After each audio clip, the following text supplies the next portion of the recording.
नमस्ते सम्पूर्णमा welcome to नमस्ते रिगा ब्लग्स र आज चाहिँ बागलुङ जिल्ला गलकोट नगरपालिका 11 रिगाको भलिबल ट्रेनिङ ग्रुपहरूको चाहिँ आज ड्राई पिकनिक रहेको छ अनि भिडियो अन्तिमसम्म हेर्नु होला एकदम रोचक रहेको छ अनि picnic spot dry picnic spot चाहिँ यस रिगाकै उदयरिगा बुद्ध विहारमा रहेको छ। यहाँ देख्न सक्नुहुन्छ भलिबल ग्रुपको नानीहरू चाहिँ यहाँ आउनु भएको छ अनि यदि तपाईँलाई यस उदयरिगा बुद्ध विहारमा घुम्न चाहनुहुन्छ भने चाहिँ यस रिगातर्फ आउने मार्गमै रहेको छ यो गुम्बा अनि यहाँ इन्ट्रेन्स गेट देख्न सक्नुहुन्छ। यो गेट भित्र पसिसक्नुभयो भने तपाईँले यो मार्ग हुँदै तपाईँले गुम्बा देख्न सक्नुहुन्छ। एकदम रमणीय ठाउँहरू रहेको छ अनि गेटहरू सदैव खुल्ला हुनेछ अनि यहाँ नानी बाबुहरू यस ड्राई पिकनिकमा आइराख्नु भएको देख्नु भएको छ होला। भिडियो अन्तिमसम्म हेर्नु होला, एकदम रोचक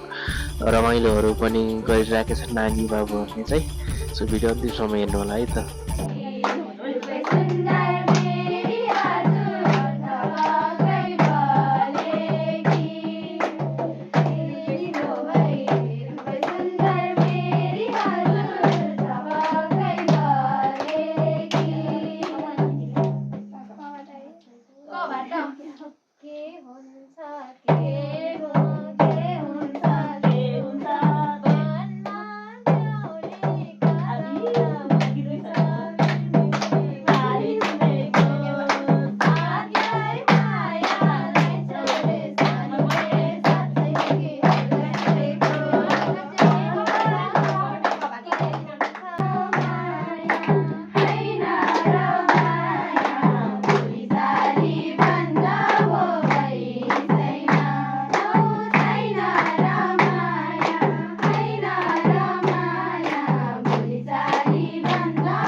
अनि नाच्ने गाउने सकिएपछि अनि सबैजना ड्राई पिकनिकको मेन खाजा खानेतर्फ लाग्नु भएको छ अनि एकदम मिठो खाजाहरू बनाएर ल्याउनु भएको थियो। भिडियो पुरा हेर्नु है त।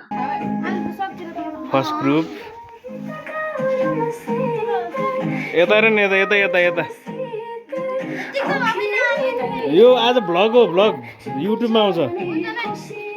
चाहिँ अर्को सेकेन्ड ग्रुप यहाँ ड्राई पिकनिकमा रमाइलो गर्दै भलिबल ट्रेनिङ ग्रुपहरू बना छ। यहाँ के छ यहाँ?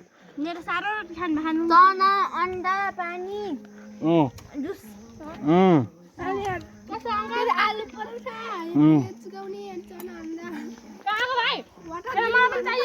अब यता थर्ड ग्रुप छ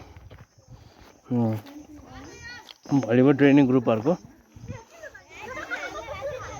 यहाँ चाहिँ एकदम तीनजना मेम्बरहरू रहेछन्। ल enjoy your dry picnic. So हामी अब चौथो ग्रुपमा जाँदैछौँ।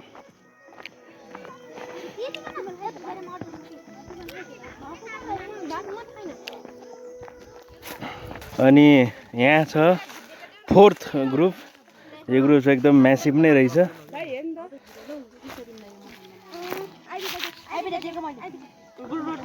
सो एकदम यहाँ चाहिँ एकदम म्यासिभ ग्रुप रहेछ। मैले भ्लग गराइरहेको छु कि भ्लगै हाल्नु पऱ्यो। यहाँ चाहिँ एकदम म्यासिभ रहेछ अनि यसमा एकदम धेरै म्यासिभ रहेर एकदम रमाइलो रहेछ। यसमा चाहिँ एकदम म्यासिभ रहेछ। आइबिडी के लाग्यो भन त? मैले फेन्टा, माल्किस्टिक, करेन्ट चाउचाउ, परौठा, अन्डा, ल यता चाउचाउ र अन्डा। अनि यता ल अहिले भन्ने ल यता भनौँ त पाले पालो। लक्ष्मी सेलरोटी एन्ड परौठा हुन्दिया। ल यता आलुदम। अन्डा। लक्ष्मी सेलरोटी एन्ड आलुदम हैन? यसलाई आलुदम भन्छ। यता सुदीक्षा बुझेर भन्छ आलुदम। खै के ल्याएको छ खै सोधेको यो पकौडा र कुर्लेको यो अनि खै त भन्ने मिठो ल्याएको मिठो खै कहाँ स्ट्रबेरी खै हेरौँ त चाखौँ न कस्तो रहेछ स्ट्रबेरी भन्ने चिज के हो ल एउटा लु कस्तो छ एउटा ओहो ल आफ्नै करेसाबारीमा फलेको खाने कुराहरू नखाने आज भलिबल ट्रेनिङमा कस्तो राम्रो स्ट्रबेरी है गाइज बुझ्यौ त भनौँ त कोले के ल्याएको आइरिस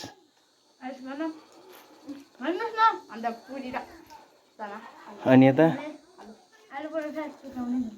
एन्जो यता ल चाहिँ काफल हन्टिङ गर्ने टोलीहरू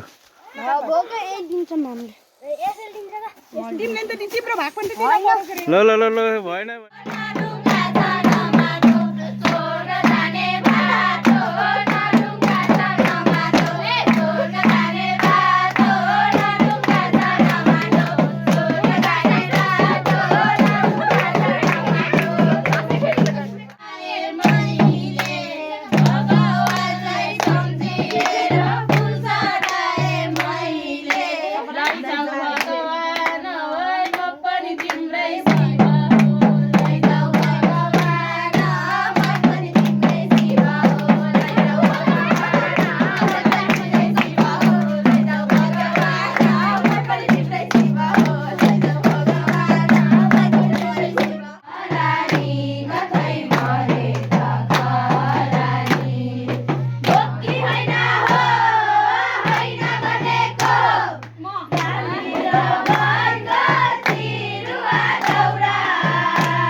यहाँ चाहिँ भलिबल ट्रेनिङ ग्रुपहरूको चाहिँ अब ड्राई पिकनिक सकेर अब घरतिर फर्काउँदैछन् र भोलि कस्तो लाग्यो ड्राई पिकनिक सबैजना